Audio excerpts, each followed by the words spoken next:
कहानी की शुरुआत होती है एक ईगल के शानदार नजारे से, जो अमेरिका के मोन्यूमेंट वैली में आसमान में उड़ान भर रहा है। इस खूबसूरत नजारे के बीच हमें पीटर मिलता है, एक जुनूनी फोटोग्राफर जो अपने परिवार के साथ एक पहाड़ पर चढ़ रहा है। उसकी टीम में उसकी साहसी बहन एनी और उनके प्यार करने वाले पिता शामिल हैं। जैसे जैसे वे ऊपर चढ़ते हैं, पीटर और एनी हवा में हंसी और गाने भर देते हैं। गानों के टाइटल, आर्टिस्ट और रिलीज के साल का अंदाजा लगाने की कोशिश करते हैं। वहीं उनके पिता एनी को चढ़ाई की सुरक्षा के बारे में सिखाने में व्यस्त हैं। अचानक एक हादसा होता है। उनके ऊपर चढ़ रहे कुछ अनुभवहीन पर्वतारोही अपना संतुलन खो देते हैं और गिरते हुए पीटर के परिवार को भी अपने साथ नीचे खींच लेते हैं। घबराहट के उस पल में एनी का कैमरा ही उन्हें पूरी तरह गिरने से बचा रहा है, लेकिन जब उन्हें एहसास होता है कि कैमरा उन सभी का वजन नहीं संभाल सकता, तो उनके पिता एक दिल दहला देने वाला फैसला लेते हैं। वे पीटर से कहते हैं कि वह रस्सी काट दे और खुद को बचाने के लिए अपनी जान दे देते हैं। पीटर और एनी की मिन्नतों के बावजूद पीटर मजबूरन अपने पिता के आदेश का पालन करता है और वे बेबसी से देखते हैं कि उनके पिता नीचे गिर जाते हैं। 3 साल बाद हम पीटर को हिमालय की निचली पहाड़ियों में बड़ी बिल्लियों की बर्फ में खेलती हुई तस्वीरें खींचते हुए पाते हैं। वहां ट्रैकिंग करते हुए उसका पोर्टर गड़गड़ाहट की आवाज से विचलित हो जाता है और एक तेज चट्टान पर गिरकर अपना पैर घायल कर लेता है। एक हेलीकॉप्टर पोर्टर को ले जाने आता है और पायलट पीटर को बताता है कि एनी 1 हफ्ते से उस इलाके में है और वह एक डॉक्यूमेंट्री क्रू को पहाड़ पर ले जा रही है। यह क्रू एलियट वॉन के लिए काम कर रहा है। जब पीटर बेस कैंप पहुंचता है तो वहां टेंट और पर्वतारोहियों से भरा हुआ एक व्यस्त दृश्य दिखता है। वह एनी को ढूंढता है, जो उसे देखकर हैरान होती है लेकिन खुश भी। एनी बताती है कि उसकी टीम अगले दिन चढ़ाई के लिए निकलने वाली है। पीटर को वॉन के इरादों पर शक होता है और वह एनी से उसके बारे में पूछता है। इसी बीच हम 2 भाइयों मेलकम और सायरल से मिलते हैं, जो नंगे बैठकर ठंड में ड्रिंक्स का आनंद ले रहे हैं, जबकि हेलीकॉप्टर उनके ऊपर से गुजरते हुए वॉन और उसकी टीम को लेकर आते हैं। वॉन का फ्रैंक, एक अनुभवी पर्वतारोही जो पहाड़ पर 5 बार चढ़ चुका है, गर्मजोशी से स्वागत करता है। पीटर बेस कमांडर स्किप को ढूंढता है, लेकिन उसकी जगह मोनिक से मुलाकात होती है, जो बेस कैंप की मैनेजर और मेडिक है। मोनिक चिट्ठियों को छांटने में व्यस्त है और काफी परेशान दिखती है। वह पीटर को बाहर भेजती है, जहां वह आखिरकार स्किप से मिलता है।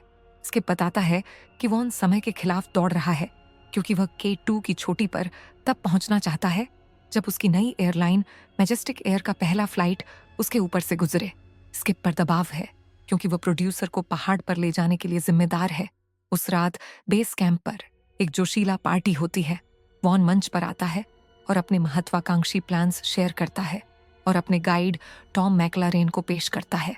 हालांकि पार्टी में एक बूढ़े आदमी की चेतावनी से खलबली मच जाती है, जो सभी को पहाड़ पर खतरनाक मौसम की चेतावनी देता है। वॉन टॉम के कौशल पर भरोसा करते हुए इस चेतावनी को नजरअंदाज कर देता है और पार्टी जारी रहती है। अगले दिन हम उस बूढ़े आदमी मोंटगोमरी विक को पहाड़ पर अकेले चढ़ते हुए देखते हैं।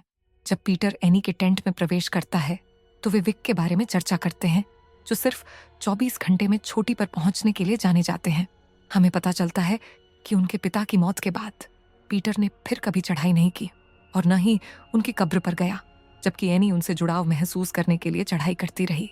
वॉन और उसकी टीम हेलीकॉप्टर से निकलते हैं, जिसमें टॉम और एक पोर्टर अली भी शामिल होता है, जो अपने भाई करीम को अलविदा कहता है।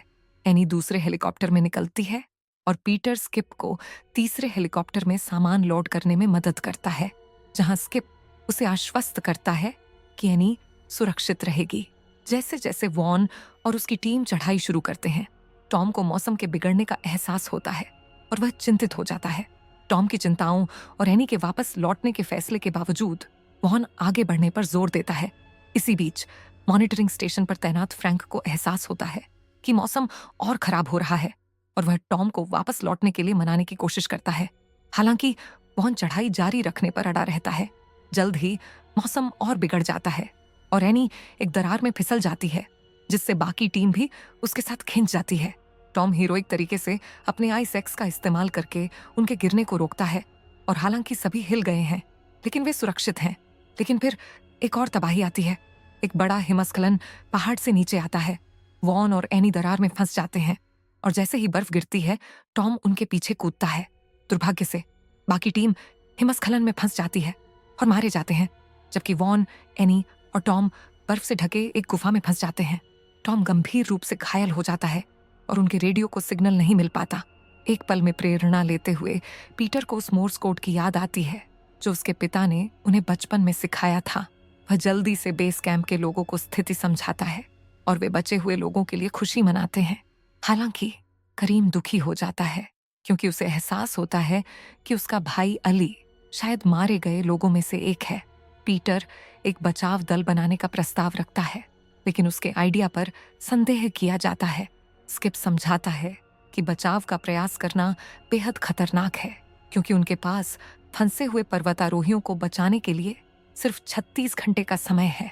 पीटर को याद आता है कि मोंटगोमरी विक ने एक बार सिर्फ 24 घंटे में चोटी पर पहुंचने का रिकॉर्ड बनाया था और वे उसकी मदद लेने का फैसला करते हैं। वे कर्नल सलीम के पास जाते हैं जो अनिच्छा से उन्हें बचाव में मदद के लिए नाइट्रोग्लिसरीन का एक केस ले जाने की अनुमति देता है। वह उन्हें चेतावनी देता है कि यह कदम पाकिस्तान सरकार द्वारा अधिकृत नहीं है और उन्हें अपने मिशन पर छोड़ देता है। जैसे ही स्किप एक कनस्तर लेने वाला होता है, मेजर रसूल नोटिस करता है कि एक कनस्तर से रिसाव हो रहा है और वह स्किप के जूते पर गिर गया है।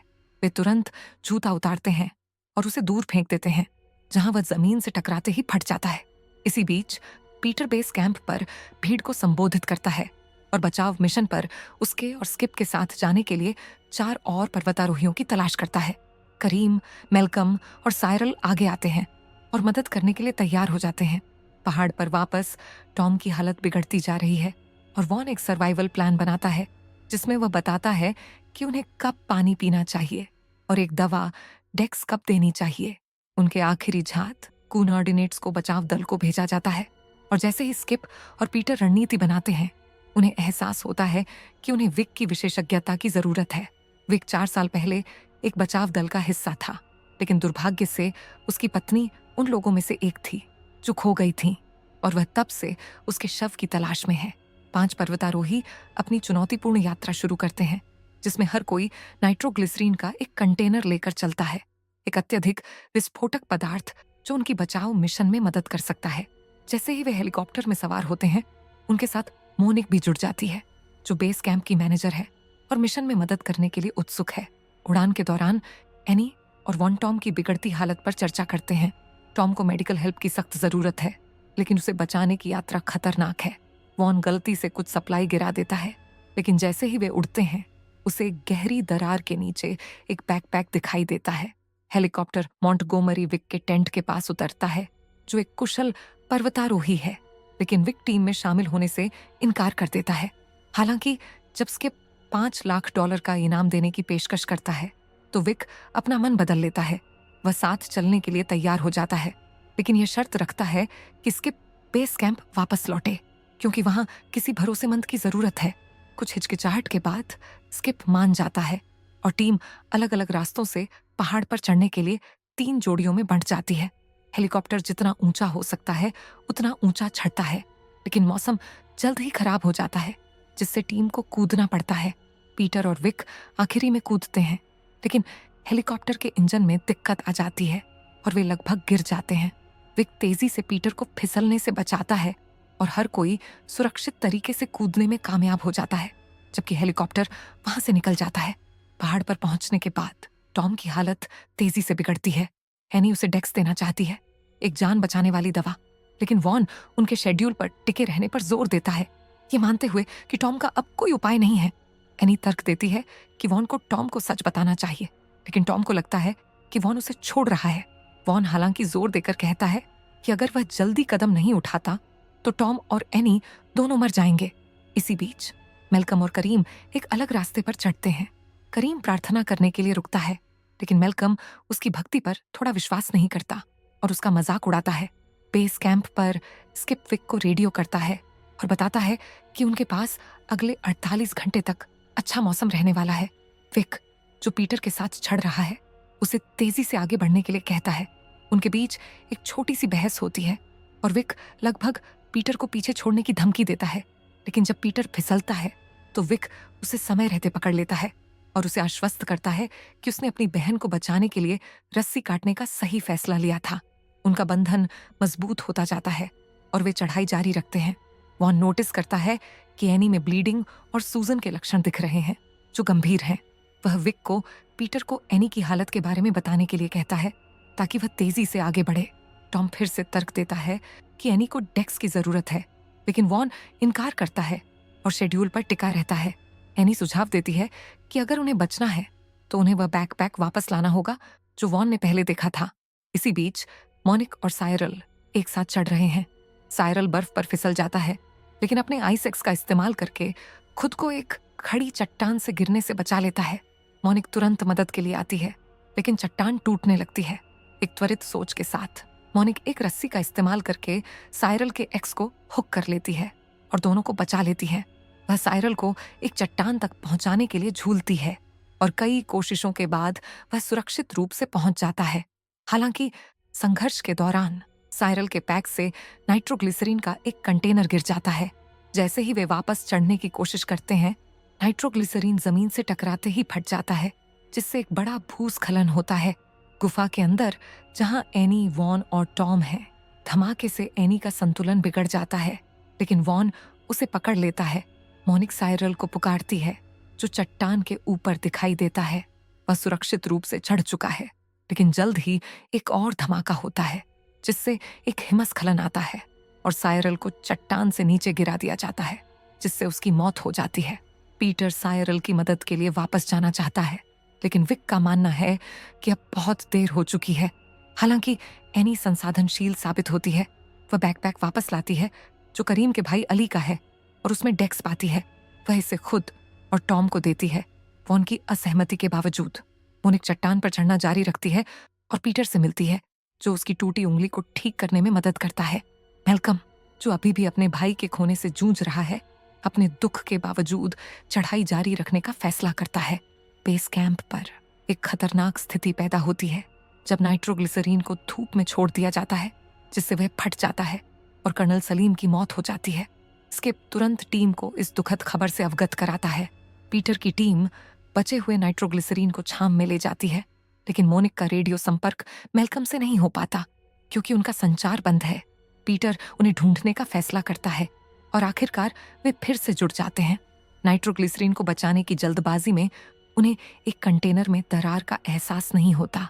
नाइट्रोग्लिसरीन लीक हो जाता है और जैसे ही यह धूप के संपर्क में आता है, एक और धमाका होता है जिससे एक और हिमस्खलन आता है। इस अराजकता के बीच बर्फ में एक शव दिखाई देता है। यह विक की पत्नी है। विक खुलासा करता है कि वह वॉन की पिछली टीम का हिस्सा थी।